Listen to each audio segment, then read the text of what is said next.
Nous sommes venus à la Biennale à l'invitation du CTC 42 pour présenter notre projet de tiers-lieu éducatif. Nous aimerions créer un lieu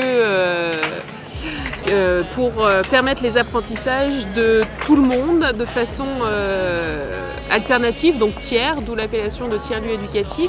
Pas comme à l'école où on écoute le maître, pas comme à la maison où on est tout seul dans son coin avec son ordinateur ou son livre, mais vraiment apprendre dans un écosystème où on apprend à la fois des autres, à la fois du milieu mis à disposition et où on apprend aussi ce que l'on a envie ou besoin d'apprendre de la façon qui nous semble la plus pertinente à nous.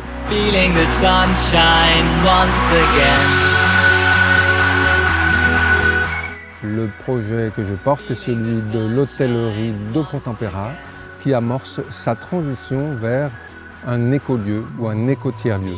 L'hôtellerie de Pont-Tempéra est un centre de formation depuis 1993, formation professionnelle pour les artistes, et depuis cette année, il y a également des stages de développement personnel.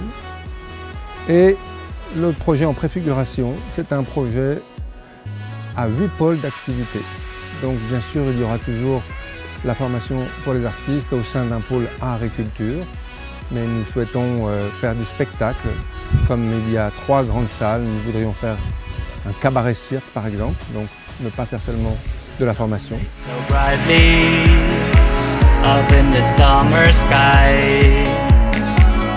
Alors moi je suis venu accompagner Kieran pour découvrir le tiers-lieu, savoir un petit peu comment ça se présentait. Pour moi c'est une idée qui est pour l'instant assez floue.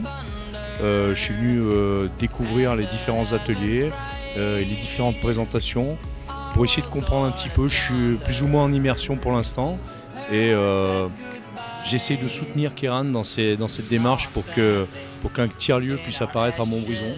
C'est un projet d'abord qui est fait par des gens, donc ça dépend sur les gens qui arrivent, qu'est-ce qu'ils sont leur envie, qu'est-ce qu'ils ont envie de faire. Je fais partie d'un groupe Villes en Transition, Montbrison en Transition.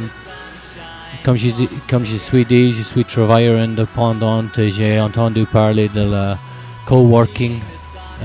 Donc il y a plus en plus des opportunités à faire le coworking. Donc je me suis dit pourquoi pas. Et à cause de ça, je suis venu voir Open Factory. J'ai dit oui, c'est pas mal. C'est le deuxième constat. Ça c'était le premier constat, c'est mon envie de faire le coworking. Un autre c'est de dire en fait, pour la transition écologique, ce serait bien d'avoir plus de jeunes. Et les jeunes sont intéressés à faire et fabriquer les choses. Et donc, soit avec le numérique, soit avec les imprimantes 3D, soit avec le bois. Et c'est des projets concrets qui m'attirent aussi en même temps.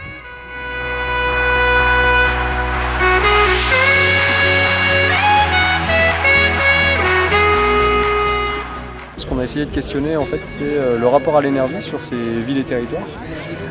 Et plus spécifiquement, ce qu'on a essayé de faire, en fait, c'est de se faire rencontrer des acteurs qui sont potentiellement d'horizons différents, mais qui travaillent un peu sur ces thématiques de transition. Donc pour ça, on avait des acteurs aussi différents que Enedis ou bien une régie locale dans le sud de la France, mais aussi des acteurs qui travaillent sur du mobilier urbain, de microproduction d'électricité, ou bien encore des manières de régénérer des piles qui normalement ne sont pas rechargeables. L'objectif c'était un peu de travailler et de faire émerger, pas une vision commune, mais en tout cas des terrains communs d'expérimentation et de voir comment est-ce que tous ces gens qui sont positionnés sur ces thématiques de transition peuvent travailler ensemble pour pouvoir faire émerger des solutions ensemble.